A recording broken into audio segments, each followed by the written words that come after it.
ईद पर और स्टमक के प्रॉब्लम हो जाते हैं ईद पर कि इतना हैवी हो गया खाना या बहुत ज्यादा ऑयली है खाना, तो ये ऑयल के बगैर बनती है। और 10 आउट ऑफ 10 आपने रेटिंग दे दी है, मैं बताऊं आउट ऑफ 10 कितना होता है। बस मैं बैठ के यही खाई जाऊं, इतना मजे का।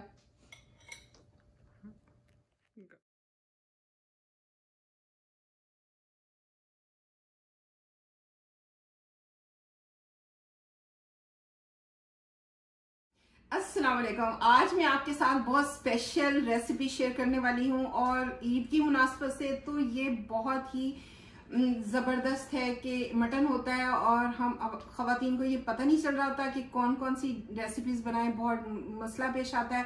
तो मैंने सोचा आप लोगों के साथ ये रेसिपी शेयर करूं। एक्चुअली ये रेसिपी मुझे बहुत पसंद है पर्सनली भी और मैंने ये पेशावर में ही खाई थी जब हमने स्टे किया जैद के साथ वहाँ टीवी के प्रोग्राम के सिलसिले में। तो मुझे ये बहुत पसंद आई और मैं काफ़ी अरसे से सोच रही थी इसको शेयर करने का।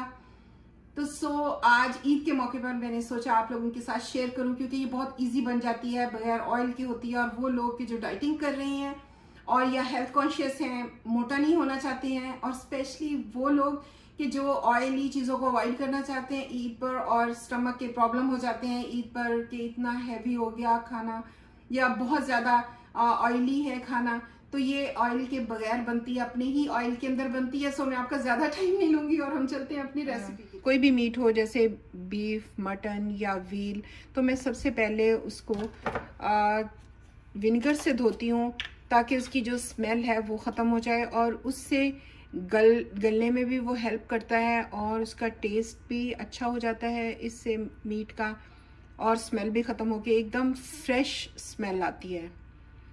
तो और टेस्ट भी बहुत फ्रेश बनता है।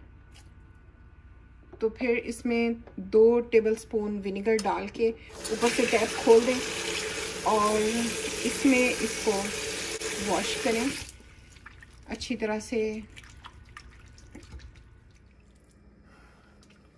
तो अब हम मटन को, जो गार्लिक का पानी हमने डाला हुआ है, गार्लिक पीस कर हमने पानी बनाया है, तो उसमें इसको कुक करेंगे और बाकी का पानी हमने इधर साइड पे रखा हुआ है। तो ये थोड़ा थोड़ा करके पानी इसमें डालते जाएंगे और इसको कुक करते जाएंगे। तो हमने इसमें कोई ऑयल नहीं डाला है, ये अपनी ही फैट के अंदर कुक होगा। और अब हम इसको ढक कर रख देंगे और ऑलमोस्ट 10 मिनट के बाद इसको खोलेंगे। पानी है इसको आधे को डाल के तो हम दोबारा से इसको फिर ढक देंगे मज़ीद 10 मिनट के लिए, ये कुकिंग के लिए। अब हम इसमें टमाटर डालेंगे,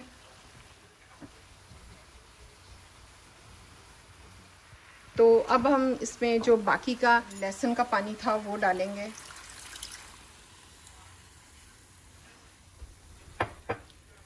और इसको वापस ढक के रख देंगे मज़ीद 10 या 15 मिनट के लिए। ऐसे इसकी स्किन को आउट कर देंगे।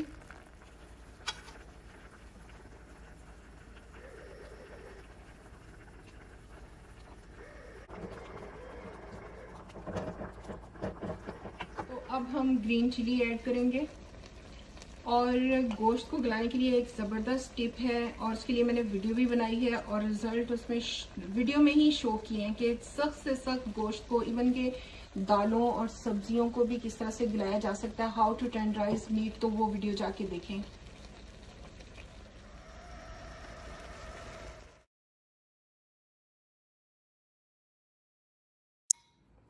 तो हसन खा के बताओ कैसी लगी आपको? आंटी भी खाने तो दें। हाँ, मैं खाकर ही कह रही हूँ, आपने मेरा सुना नहीं, खाकर बताएं कैसी लगी है।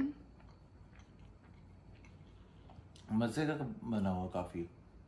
मुझे इतना ज्यादा वो मिर्चों वाला नहीं पसंद होता, मुझे थोड़ा लाइट ही होता है। हसन मीडियम लेता है, जैसे ज्यादा स्पाइसी नहीं। अगर आपको ज्यादा स्पाइसी पसंद है तो आप ज्यादा चिली ऐड कर सकते हैं। हस्बे जायका, हस्बे जायका सॉल्ट एंड चिली। बहुत फिट बना हुआ आंटी। और 10 आउट ऑफ 10 आपने रेटिंग दे दी है, मैं बताऊं आउट ऑफ 10 मेरा मतलब 10 में से आप कितना देंगे? 10 ही है और बहुत मजे के बना हुआ है। वो जब बस वो ये कि जिन लोगों ने स्पाइसी खाना वो और में डाल लें अंदर, बाकी बहुत बेहतरीन है। तो टेस्ट करके बताओ कैसी। कैसी बनी है जर्सी मटन कढ़ाई?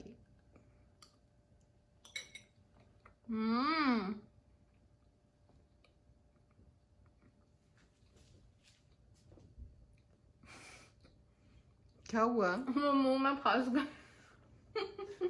नाक से ना निकल आया। बहुत ही मजे की बनी, इतना अच्छा फ्लेवर आ रहा है। बहुत मजे का। मीट भी बहुत अच्छा कुक हुआ हुआ है, लाइक परफेक्ट कुक हुआ है। और सबसे अच्छी ये बात है कि इसके अंदर ऑयल बिल्कुल भी नहीं यूज हुआ। जिसका अपना ऑयल था इसमें ये कुक हुई है। मुझे तो बहुत मजा 10 आउट ऑफ कितने दोगे 10 में से? मैं तो 11 दूंगी। वाह, इतना मजे का बना है, मेरा दिल कर रहा है बस मैं बैठ के यही खाई जाऊं, इतना मजे का।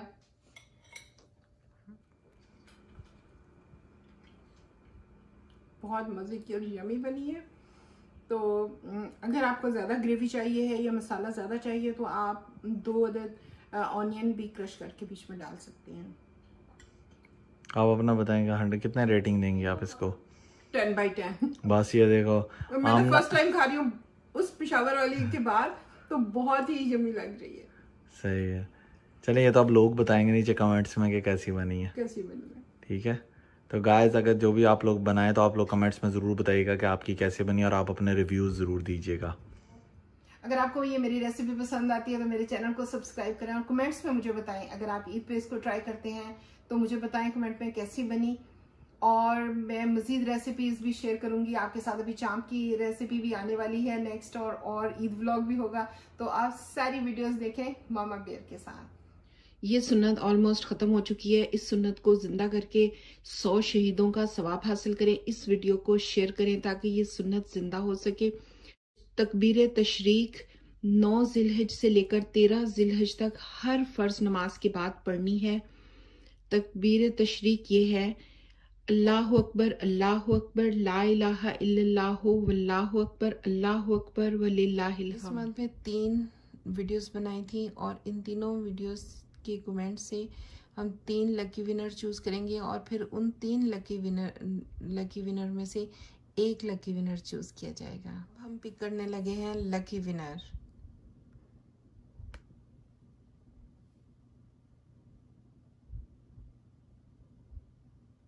और लकी विनर है अरसलान खान।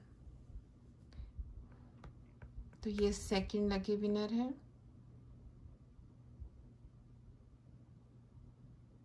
ये हैं तैयबा मुशर्रफ। तो अब हम कर रहे हैं तीसरा लकी विनर चूज।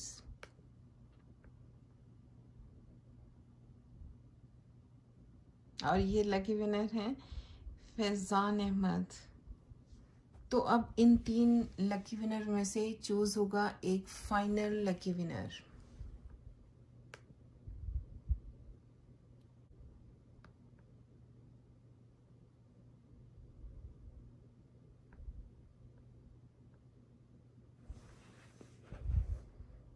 और लकी विनर है फैजान अहमद। कंग्रेचुलेशन फैजान अहमद। आप हमें अपना अकाउंट नंबर भेज दें मेरे इंस्टा आईडी पर नाहिद नूर ऑफिशियल मैसेजेस में, तो इंशाल्लाह आपसे बैंकिंग अकाउंट की इंफॉर्मेशन लेंगे और फिर आपके डायरेक्ट डिपॉजिट हो जाएगा आपके बैंक अकाउंट में ये money, 10,000 rupees Pakistani. Congratulation again. अब हम चूज़ कर रहे हैं लकी विनर जिसको मैं यूट्यूब की स्टोरी में शाउट आउट दूंगी। तो ये पहला लकी विनर है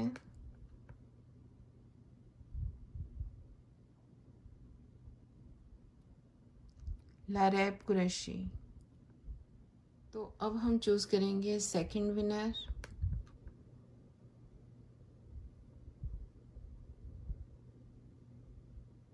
और सेकंड विनर है मिस्टर हैशटैग।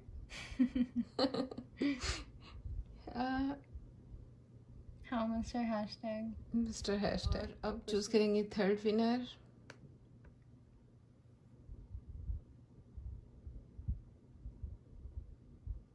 और वो हैं डिसेंट फूड सीक्रेट्स।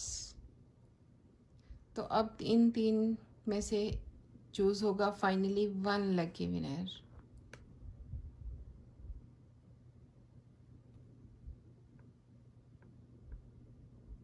और वो है लैरैब कुरैशी। कंग्रेचुलेशन लैरैब कुरैशी, आपको मिलेगा यूट्यूब में शाउट आउट।